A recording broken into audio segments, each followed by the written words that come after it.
보좌관이 작성했던 세 번째 메모까지는 이런 전 헌법재판관, 전 대법관, 전 선관위원장 이런 뭐 직급이 있는 메모가 아니라 사람 이름만 있는 보좌관이 작성한 메모고, 지금 이 메모는 직급이 등장하는 이 메모는 네 번째 메모라는 거.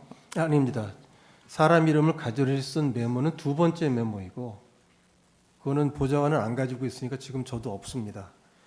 지금 저희가 보고 있는 메모가 세 번째 메모입니다. 그냥 기억을 더듬어서 새로 써보라고 해서 갑자기 말씀을 해서 자기가 썼는데 사람 이름을 기억할 수가 없기 때문에 이렇게 직함으로 쓴 경우들이 있다는 거고, 근데 여기다가 이제 누군가가 가피를 해서 이렇게 썼지 않습니까? 이런 내용은 보좌관이 자기가 쓰지 않았으니까 가필이 된 메모가 이제 하나가 더 있는. 보좌관한테 확인을 했더니 보좌관이 쓴 거는 사람 이름만이다라고 말씀을 하셨는데, 지금 여기에는 전 헌법재판관, 전 대법관, 전 선관위원장, 전 뭐 민주노총 위원장, 딴지일보 이런 사람 이름이 아닌 부분이 있는데, 그러면 이 부분은 처음에 그 보좌관이 작성했었던 명단, 그러니까 받았었던 것과 내용이 다르다는 거죠. 보좌관 설명은 처음에는 그 이름을 줬기 때문에 이름을 다 가지런히 썼다는 겁니다. 네. 근데 그 다음 날, 그 12월 3일 밤에 써서 홍창원 차장을 줬는데 12월 4일 늦은 오후에 와서 아무것도 없이 기억을 더듬어서 쓰라고 하니까 본인이 사람 이름을 다 기억을 못하기 때문에 어떤 거는 사람 이름을 쓰고 어떤 경우에는 사람 이름이 기억이 안 나서 딴지일보라고 쓰고, 또 어떤 경우에는 지금 뭐 계십니다만은 정청래 위원장 이름을 잘못 써서 정창래라고 쓰고, 그 다음에 헌법재판관이라고 생각해서 썼다가 가만 생각해 보니까 대법관이라고 해서 고쳐 쓰고 뭐 이렇게 됐다는 겁니다.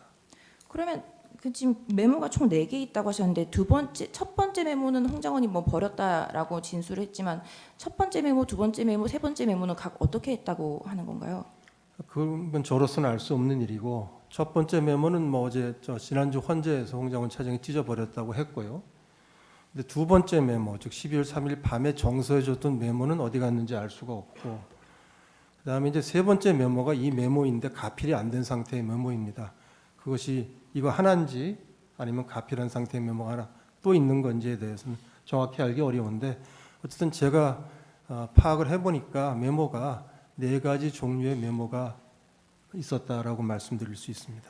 그러니까 세 번째 메모까지는 보좌관이 작성했던 세 번째 메모까지는 이런 전 헌법재판관, 전 대법관, 전 선관위원장 이런 뭐 직급이 있는 메모가 아니라 사람 이름만 있는 보좌관이 작성한 메모고, 지금 이 메모는 직급이 등장하는 이 메모는 네 번째 메모라는 거. 아닙니다. 사람 이름을 가지런히 쓴 메모는 두 번째 메모이고, 그거는 보좌관은 안 가지고 있으니까 지금 저도 없습니다. 지금 저희가 보고 있는 메모가 세 번째 메모입니다. 그냥 기억을 더듬어서 새로 써보라고 해서 갑자기 말씀을 해서 자기가 썼는데 사람 이름을 기억할 수가 없기 때문에 이렇게 직함으로 쓴 경우들이 있다는 거고, 근데 여기다가 이제 누군가가 가피를 해서 이렇게 썼지 않습니까? 이런 내용은 보좌관이 자기가 쓰지 않았으니까 가필이 된 메모가 이제 하나가 더. 원장님, 저 윤갑근 변호사입니다. 잠깐 한 가지만 여쭤보겠습니다. 파란색이 이제 보좌관이 쓴 메모 아니겠습니까? 그렇습니다. 근데 나중에 이제 가필된 걸 네 번째 메모라고 말씀하시는 건데, 이 세 번째 파란색으로 보좌관이 작성을 할 때 기억을 더듬어서 썼다는 말씀을 하셨습니다. 그렇습니다. 그것은 처음에 그 홍장원 1차장이 줬던 포스트잇에 있는 메모를 기억해서 썼다는 의미입니까? 그렇습니다. 그 자기가 경험한 것이 아니고 포스트잇을 본 그 기억을 더듬어서 쓰다 보니까 사람 이름도 기억 안 나고 해서 이렇게 저런 직급을 썼다는 말씀을 하시는 거죠? 예, 포스트잇을 받아서 예. 본인이 이제 한번 정서를 했던 두 번째 메모가 있으니까 한번 예. 정서를 했죠. 예. 그 기억을 더듬어서, 즉 자기가 만들어낸 게 아니고 받은 예. 걸 가지고 썼다는 겁니다. 홍장원 1차장의 보좌관은 몇 명인가요? 한 네다섯 명 됩니다. 아직도 전부 다 그 계엄 당시에 있었던 보좌관들이 전부 다 재직을 하고 있는 건가요? 네, 국정원에 재직하고 있습니다. 그 아까 보좌관한테 확인했다는 그 확인을 언제 하신 건가요? 그 12월 4일 날 헌재 증언을 보고 제가 확인을 해달라고 요청을 했고, 제가 이제 오늘 이렇게 헌재에 나와야 되니까 준비 차원에서 그 준비를 담당하는 부서에 확인을 요청을 했고, 이렇게 이제 이 지금 말씀드리는 내용을 다 이렇게 정리한 거는 아마 한 그저께쯤, 그러니까 월요일이나 화요일 날 정리가 됐던 것 같습니다. 어,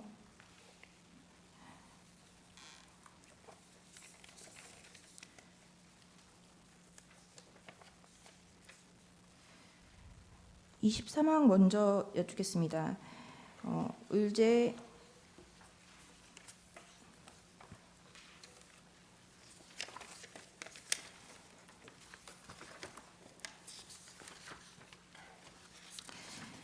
의제 164호 중에 9 내지 10을 제시하겠습니다. 한동훈에 대한 체포와 체포 명단이 폭로되기 시작한 것은 2024년 12월 6일입니다. 이때 홍장원은 정보위원회에 출석해서 대통령님과의 비아폰으로 통화한 내역, 여인영 방첩사령관과의 통화 내역을 모두 공개하였습니다. 이게 그 연합뉴스의 그 김병기 의원이 정보위원회가 종료된 이후에 공개한 대통령님과의 통화 내역, 그리고 여인영 방첩사령관과의 통화 내역입니다. 이런 내역이 모두 공개하였고 그 의제 164호 중에 6 재생 부탁드립니다.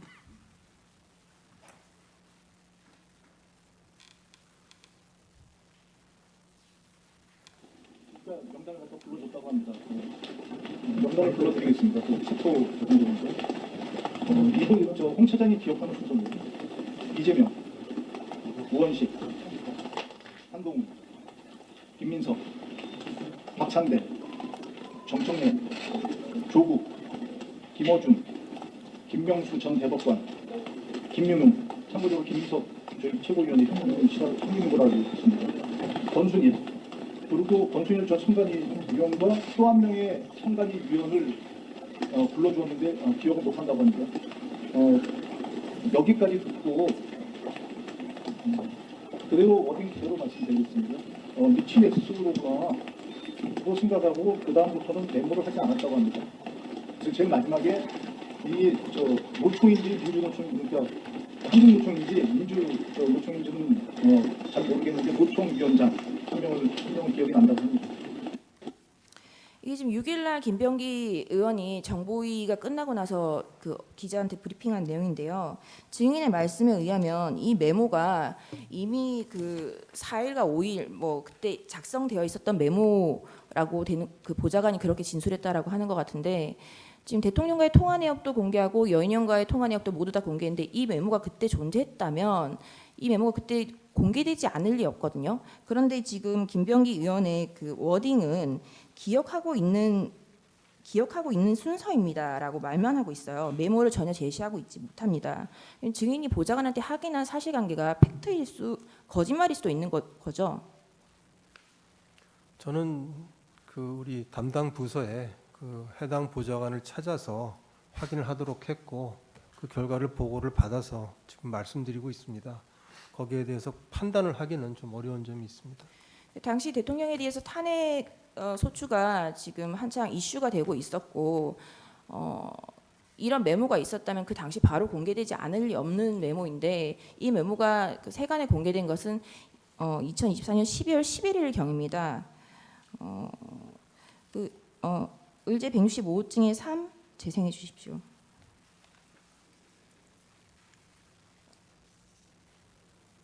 화면을 한번 봐주시기 바랍니다. 이 메모는 홍장훈 국정원 1차장이 윤석열의 전화를 받은 이후 여인영 전 방첩사령관과 작성하면서 만든 메모입니다. 일부는 본인이 통화하면서 보좌관에 불려줘서 보좌관의 글씨가 함께 들어가 있습니다. 홍장훈 1차장 내란 사건 당시 윤석열로부터 이 지금 박선원 의원이 12월 11일 날 국회 본회의 긴급 현안 질의에서 이 메모를 세간에 공개를 하면서 이 메모의 작성 경위에 대해서 본인이 통화하면서 보좌관에게 불러줘서 보좌관의 글씨와 함께 들어가 있습니다라고 말을 했거든요. 지금 증인의 진술과 다르지 않습니까? 예, 다릅니다. 제가 보고받은 거는 홍장원 차장이 포스트잇에 쓴 이름을 줘서 그걸 가지고 보좌관이 정서를 했다고 들었습니다. 네. 의제 126호 중에 1 김어준의 뉴스공장을 재생 부탁드립니다. 보면 딴지일보는 뭐냐면은 방첩사하고 이제 홍장훈 1차장하고 통화할 때 목소리 크게 하니까 보좌관이 받아 적은 거예요. 딴지 뭐 필체가. 옆에서 그러니까 그다음에 그걸 보고 홍장원 1차장이 김어준하고 넣은 거예요. 처음에는 딴지일보라고 했구나. 딴지일보 김어준인데 예. 보좌관이 이제 자기 지금 그 방첩 상관이- 사령관이 불러준 거 아니에요? 예, 지금? 불러준 명단을 막 말하니까 받아 적다 놓친 게 있을 거 아니에요. 예. 그러니까 이제 처음에는 이제 홍장원 1차장이 소리쳐서 계속 그 명단을 이야기해 준 거예요. 그러니까 예. 이제 보좌관이 받아 적은데 빠진 것들이 몇 명 더 그러니까 있어요. 지금 통화는 국정원 1차장과 방첩사령관. 방첩사령관이 하는데 네. 방첩사령관이 말해주는 걸 그 홍장원 1차장이 소리로 불러주니. 뭐라고 누구 하니까 옆에서 네. 비서가 받아 적은 거야. 네. 받아 적은 그 메모입니다. 예, 이게. 그러니까 이름 쭈루룩 나오니까 다 못 적잖아요. 네. 그러니까 자기가 그 들은 이름을 딴지일보 밑에 김호중이라고 저 필체는 이제 홍장원 방첩사령관이 딴지일보 보는구만. 보면 네, 여기까지. 지금 이제 이 메모의 작성 경위에 대해서 홍장원의 진술, 박선환의 진술, 그리고 김어준과의 대화, 그리고 지금 증인의 진술 모두 다 다릅니다. 그러면 지금 저희가 그 보좌관에 대해서 증인 신청을 해야 될 것 같은데 그 국정원의 사실조회나 이런 걸 보내면 보좌관이 특정이 가능할까요? 우선 조금 이제 설명을 보충해드렸으면 좋겠습니다. 시간이 없습니다. 네, 최대한 항상- 협조하겠습니다.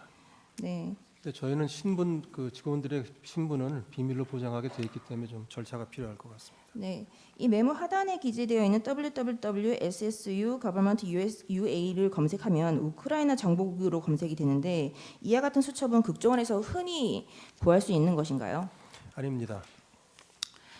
홍장원이 그 2024년 12월 6일 정보위에서 한동훈 체포선을 브리핑한 김병기 의원의 아들이 국정원의 홍장원의 개입으로 국정원 특채로 입사했다는 최근 기사를 보신 적이 있죠. 네, 봤습니다. 김병기 의원의 아들이 국정원에 다니고 있죠.